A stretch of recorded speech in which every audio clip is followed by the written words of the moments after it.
Hi, welcome back to Lolli's Book Club. We're reading Are You There, God? It's me, Margaret. We're beginning chapter 4, so if you want to follow along with me, that would be great. Or if you want to just listen, that's good too. On Wednesday night, my mother helped me wash my hair. She set it in big rollers for me. I planned to sleep like that all night, but after an hour, they hurt my head, so I took them out. On Thursday morning, I got up early, but I had trouble eating. My mother said it was natural for me to feel uneasy for the first day of school. She said when she was a girl, she felt the same way. My mother's always telling me about when she was a girl. It's supposed to make me feel that she understands everything. I put on my new plaid cotton back-to-school dress. My mother likes me in blue. She says it brings out the color in my eyes. I wore my brown loafers without socks. My mother thought that was dumb. Margaret, you have to walk 3/4 of a mile. So, you know you're going to get blisters every time you go without socks. Well, then I'll have to suffer. But why suffer? Wear socks. Now, that's the point about my mother. I mean, if she understands so much about me, then why couldn't she understand that I had to wear loafers without socks? I told her. Nancy says nobody in 6th grade wears socks on the first day of school. Margaret, I don't know what I'm going to do with you when you're a teenager if you're going to act like this now. That's the thing. That's another thing. My mother's always talking about when I'm a teenager. Stand up straight, Margaret. Good posture makes for a good figure later. Wash your face with soap, Margaret. Then you won't get pimples when you're a teenager. If you ask me, being a teenager is pretty rotten. Between pimples and worrying about how you smell. Finally, my mother told me to have a good day. She kissed my cheek and gave me a pat on the back. I walked down to Nancy's house. By the time I got to room 18 of the Delano Elementary School, my feet hurt so much I thought I wouldn't make it through the day. Why are mothers always right about these things? As it turned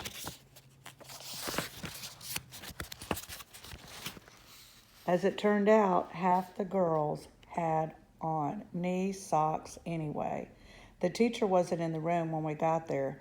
That is, the real teacher. There was this girl who I thought was the teacher, but turned out to be a kid in our class. She was very tall. That's why I thought she was a teacher, with eyes shaped like cats. You could see the outline of her bra through her blouse, and you could also tell from the front that it wasn't the small size.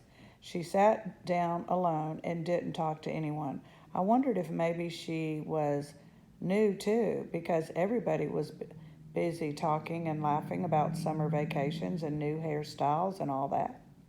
The class quieted down in a big hurry when a man walked into the room, nodded at us, and wrote down on the blackboard, Miles J. Bennett, Jr. When he turned from the blackboard, he cleared his throat. That's me, he said, pointing to the name on the board. Then he cleared his throat 2 more times. I'm your new teacher. Nancy poked me in the ribs and whispered, Can you believe it? The whole class was whispering and grinning. Mr. Bennett went back to the board. He wrote 6 phrases. Then he turned to us. He put his hands behind his back and kind of rocked back and forth on his feet. He cleared his throat, so I knew he was going to say something. Now then, you know my name. I'll tell you something about myself. I'm 24 years old and a graduate of Columbia Teachers College, and this is my first teaching position. Now that you know about me, I want to find out about you. So if you would copy these 6 phrases off the board and then complete them, I'd appreciate it. Thank you. He coughed. I thought he was going to wind up with a sore throat. Mr. Bennett, Jr. handed out the paper himself. I read his phrases. It said, My name is, please call me, I like, I hate, this year in school, and I think male teachers are.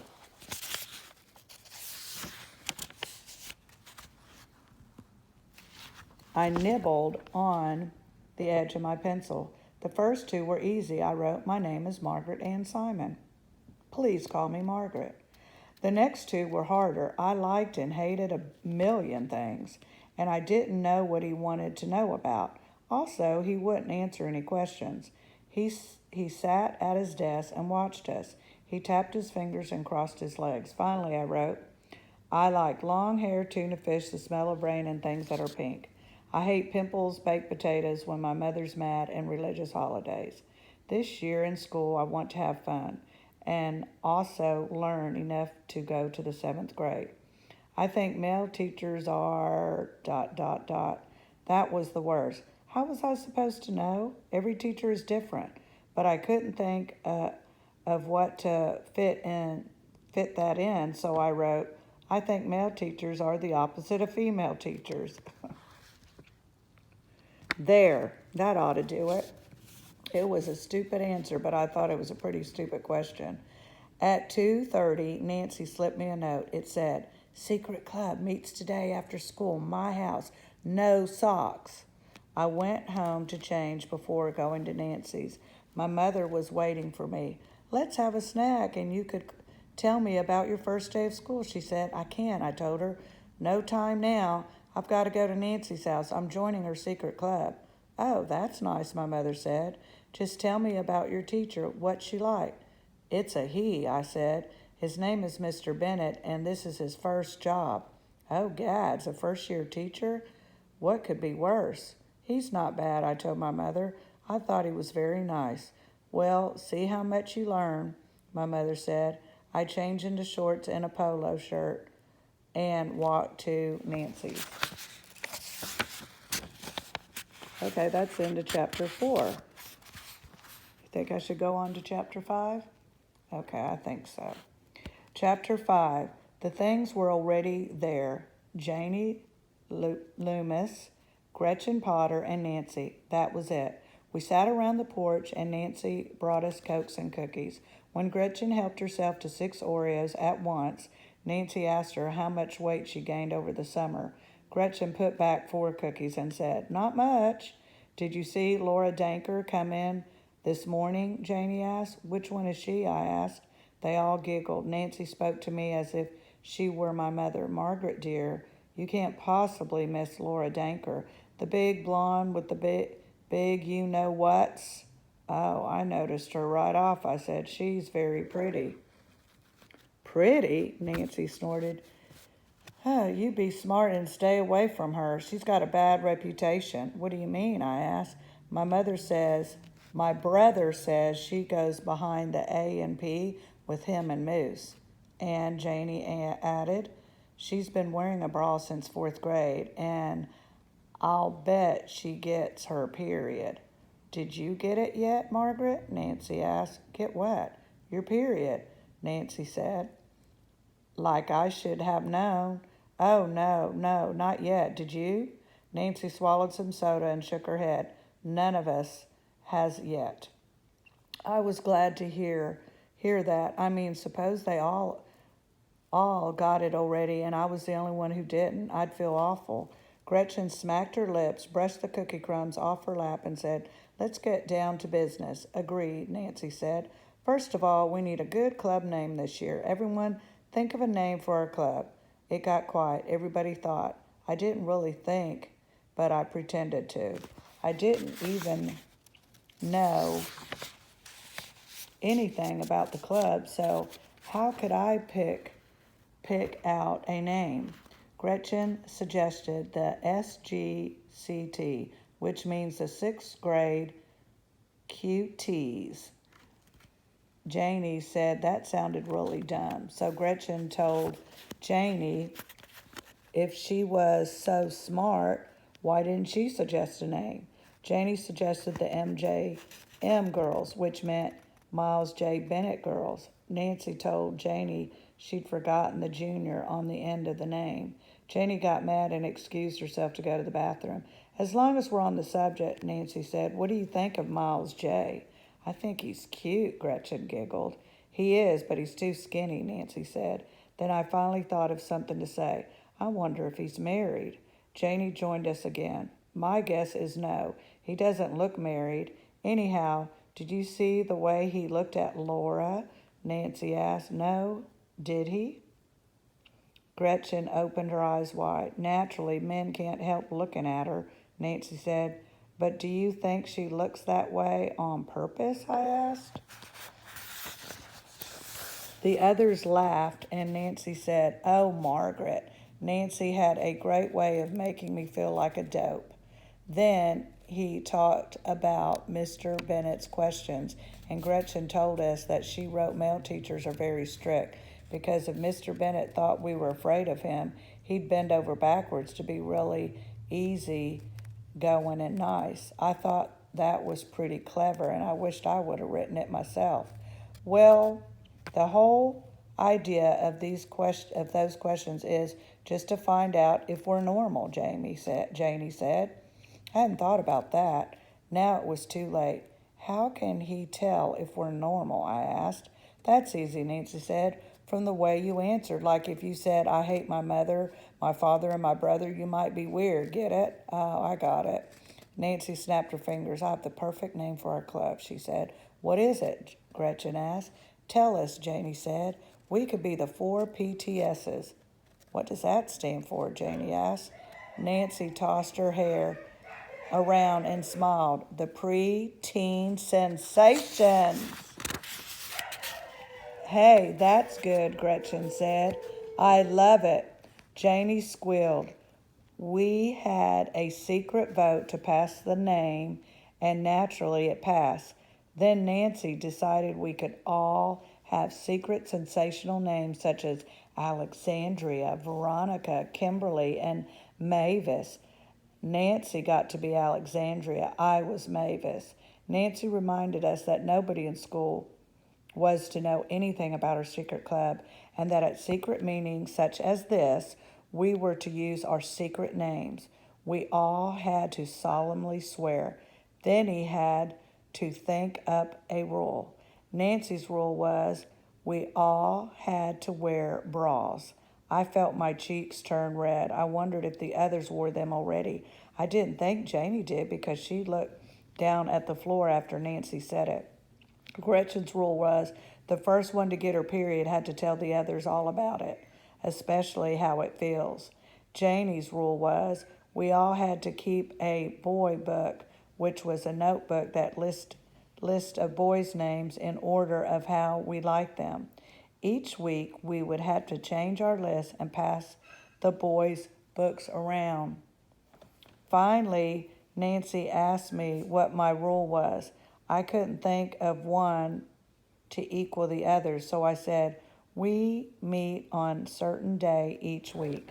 Naturally, Nancy said, but what day? Well, I don't know, I told her. Okay, let's think of a good day. Gretchen said, Tuesday and Thursday are out. I have to go to Hebrew school. Oh, Gretchen, Janie said, you and that Hebrew school business, can't you get out of it?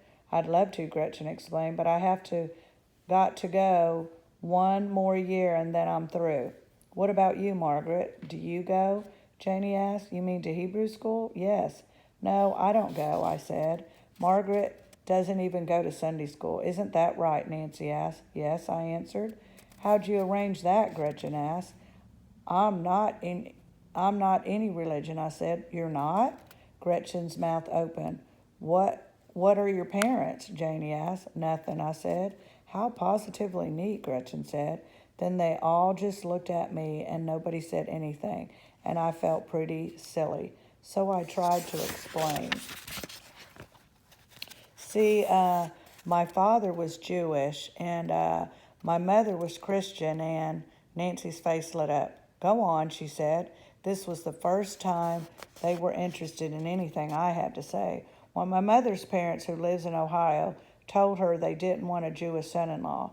If she wanted to ruin her life, that was her business. But they would never accept my father for her husband. No kidding, Gretchen said. How about your father's family? Well, my grandmother wasn't happy about getting a Christian daughter-in-law, but she at least accepted the situation. So what happened? Janie asked. They eloped. How romantic, Nancy sighed. So that's why they're not anything. I don't blame them, Gretchen said. I couldn't I couldn't be either. But if you aren't any religion, how are you going to know if you should join the Y or the Jewish community center? Janie asked. I don't know, I said. I never thought about that. Maybe we won't join either one. But everybody belongs to one or the other, Nancy said. Well, I guess that I guess it will be up to my parents, I said, ready to change the subject. I never meant to tell them my story in the first place. So, what day should we meet? Nancy announced that Friday was no good for a meeting day because she had piano lessons. Janie said she had ballet on Wednesday, so I said, well, the only left is Mondays, and we agreed that Monday would be our meeting day. Next week, we had to bring our boy books and get checked to make sure we all were wearing bras. When the meeting was over, Nancy raised her arms high above her head. She closed her eyes and whispered, here's to the 4 PTSs. Hooray! Long live the PTSs, we chanted. All through supper, I thought about how I was going to tell my mom I wanted to wear a bra. I wondered why she hadn't ever asked me if I wanted one since she knew so much about being a girl. When she came in to kiss me goodnight, I said, I, I want to wear a bra, just like that. No beating around the bush. My mother turned on the bedroom light back on. Margaret, how come?